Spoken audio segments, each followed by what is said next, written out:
It has been said, in order to bring out the best in others, you first need to bring out the best in yourself, which is where self-awareness is key.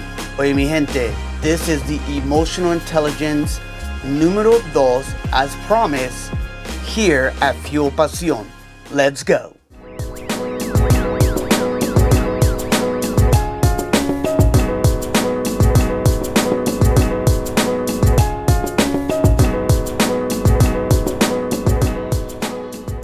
Hola, ¿qué tal, mi gente? What is up? This is Noan El Boricua, and I'm very excited once again to be able to just bring to you another episode here at Fuel Pasión, where it's always around cultura, it's around faith and conexiones.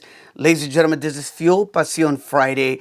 Super excited because, as promised, I know that we did kind of change up a little bit the past couple weeks, and I kicked off with emotional intelligence and understanding like why it is defined, the ability to understand and be able to manage, numero uno, your own emotions, as well as to be able to recognize and influence and manage the emotions of those around you. And again, this term was kind of a token back in the early 90s, 1990 if I'm correct. And I wanted to share it with you guys because I think it is it's crazy because I had the opportunity, we, at my job, we had a chance to kind of meet and sit down, and we get a chance to kind of just catch up and see what are the events that are coming up in the month of June. And one of the exciting parts is that prior to doing that, we actually kind of do a reflection, like, where are you at? So we kind of go around and we all share something that's going on. One of the things that I loved is that one of my peers actually spoke to about the quality or the awareness of self-awareness, more importantly, emotional intelligence. So for me, that was something that was super exciting because I've been on this here and we had a chance to talk about like these 4 components, which I shared about around social awareness and like relationship management. But today I really want to be able to say it's about you and me, self-awareness, self-management. And, we can be like, yo, why do we have to do that? Like, because it's hard, right? One of the biggest challenges that we have to do is that in order to, surround yourself with greatness, you first need to realize your greatness and also your opportunities and have the self-awareness of who you are and what you can bring to the table. So enough of that. I'm going to read this to you guys real quick, and we're going to dive straight into it. This is from Theo Google and a lot of other articles out here. And one of the things, I'm going to read it. I don't have it on my teleprompter, so I do apologize. But it says, self-awareness is an essential trait of a great leader. By knowing your values, your personality, needs, habits, and emotions, and how they affect your actions and the actions of others or otras personas, you'll be able to manage your stress, you'll be able to make better decisions, and ultimately you lead others to be able to do the same as you do onto yourself. So the big thing here is that we need to understand that self-awareness really helps others understand like what you bring to the role. Think about it. Think about the last job that you actually applied, you interviewed, you got offered, you got the role. Now you're in this new leadership or maybe just a new career path. And one of the biggest things is that people want to know about your self-awareness. What do you bring to the table? What are some areas of need that you have that you want to lean into others to be able to help you continually grow? And at the end of the day, how are you really going to continually manage that day in and day out? And I think it's really important of that because of the fact that when I think of self-awareness, I think it's understanding like, these 3 categories, like what am I feeling? What am I thinking? And what am I doing? Once again, what am I feeling? What am I thinking? And what am I doing?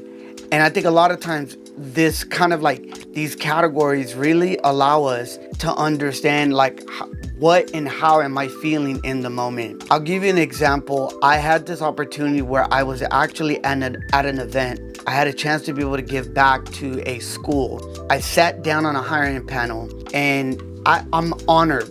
Créame la verdad que es un honor. It's an honor to be able to sit down and give back to either your alma mater or a local school or university.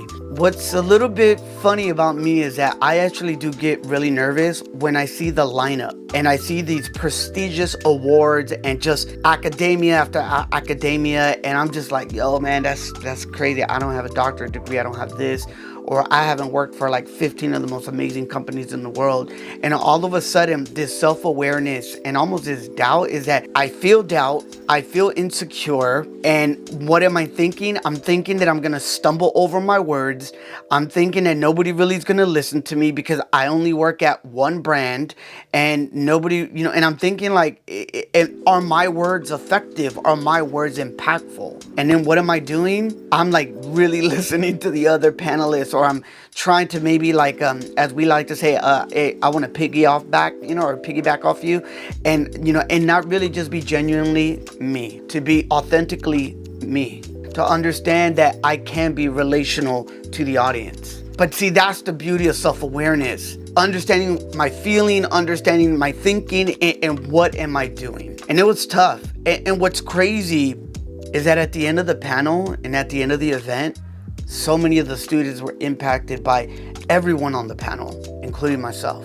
It allowed me then to feel a sense of gratitude, to be able to think like, wow, my story does matter. And to be able to say, you know what?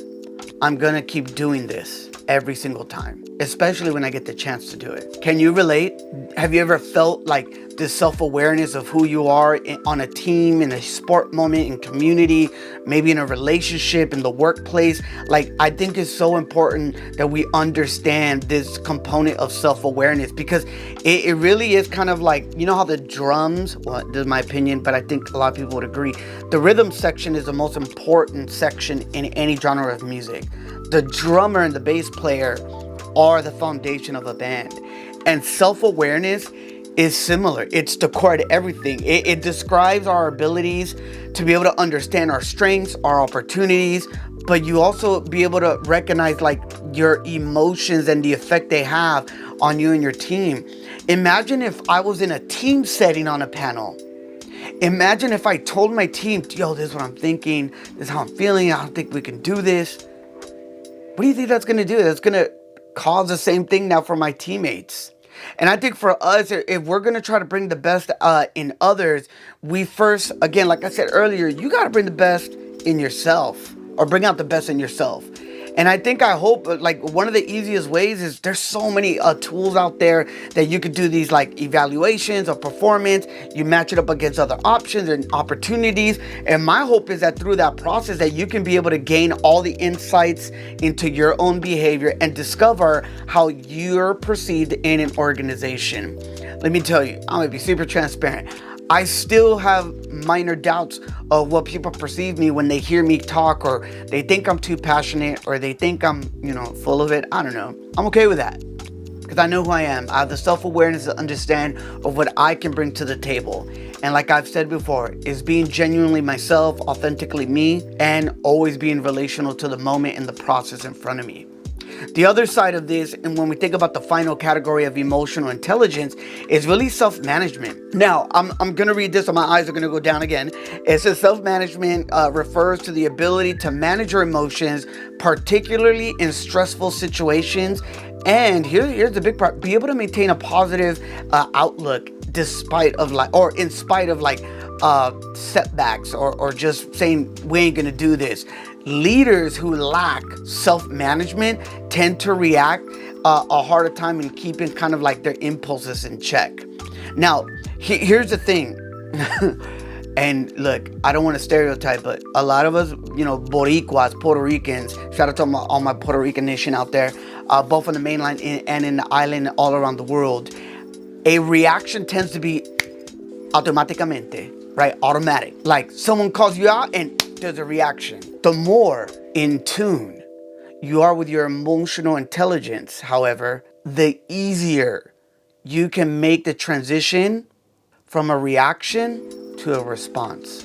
I would totally mic drop and walk away, but I still got you for a couple more minutes. It's important to always tomar una pausa.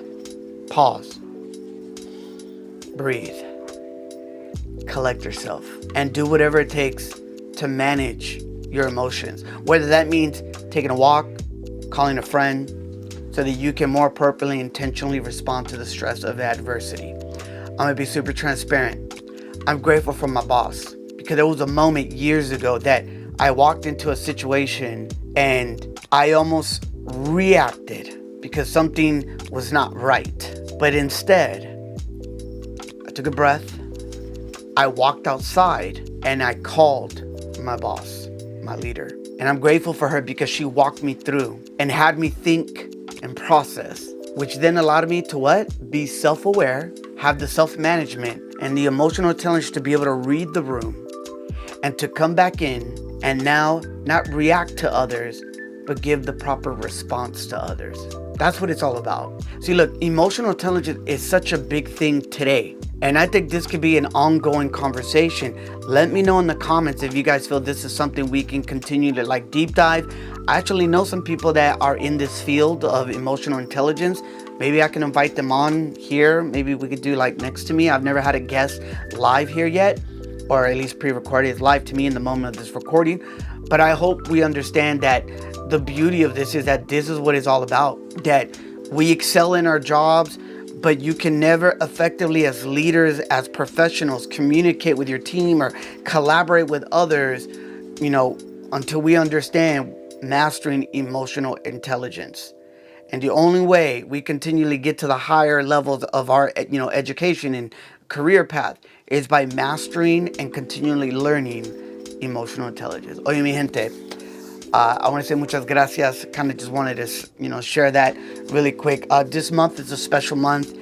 I meant to say this in the beginning, so if you're still watching this, I really appreciate you. If you're watching this on YouTube, I hope you can subscribe. If you're listening to this on our podcast audio version, I hope you can, share this episode. And I just want to say that June is a special month. Yes, Yo Soy Boricua, and the New York Parade is going to be coming up June 12th. And not only that, but, in San Juan, they celebrate, the Festival of the Lights and so many great things that happens, as far as us being Puerto Ricans. More importantly, though, it's also a month where we get to learn from our LGBTQIA plus community. And, it's really understanding that, yes, they celebrate Pride. And I always think about it through the lens. Again, this is my faith side. And I may get some pushback from some of my faith people out there.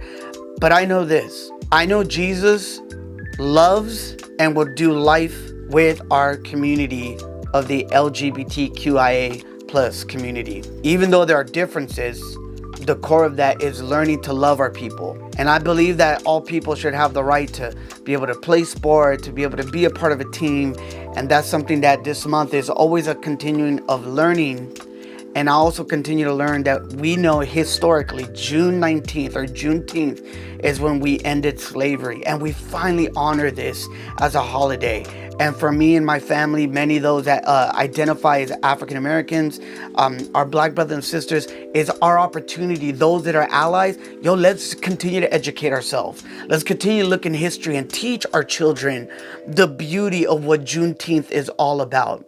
So I hope that we can share that. Look, last month we celebrated our Asian Americans, Pacific Islanders. We shared, in understanding, outside of what I'm filming, just living in community. We had an opportunity of understanding Mental Awareness Month and understanding we celebrated our mothers because June, hey, I didn't forget. Oye, Dia de los Padres, Father's Day, it's out there. So, anyways, just want to do that. Check us out, feelpasionpodcast.com.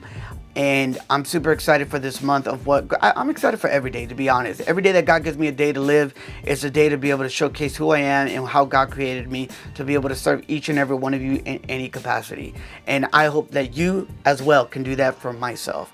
Ladies and gentlemen, I'm super excited. Look, in 2 days, in a couple days, at the time of this recording, I will be celebrating 25 years married to the most amazing woman in the world. And more on that next week. Oye, mi gente, como dice mi abuelita, que Dios te bendiga.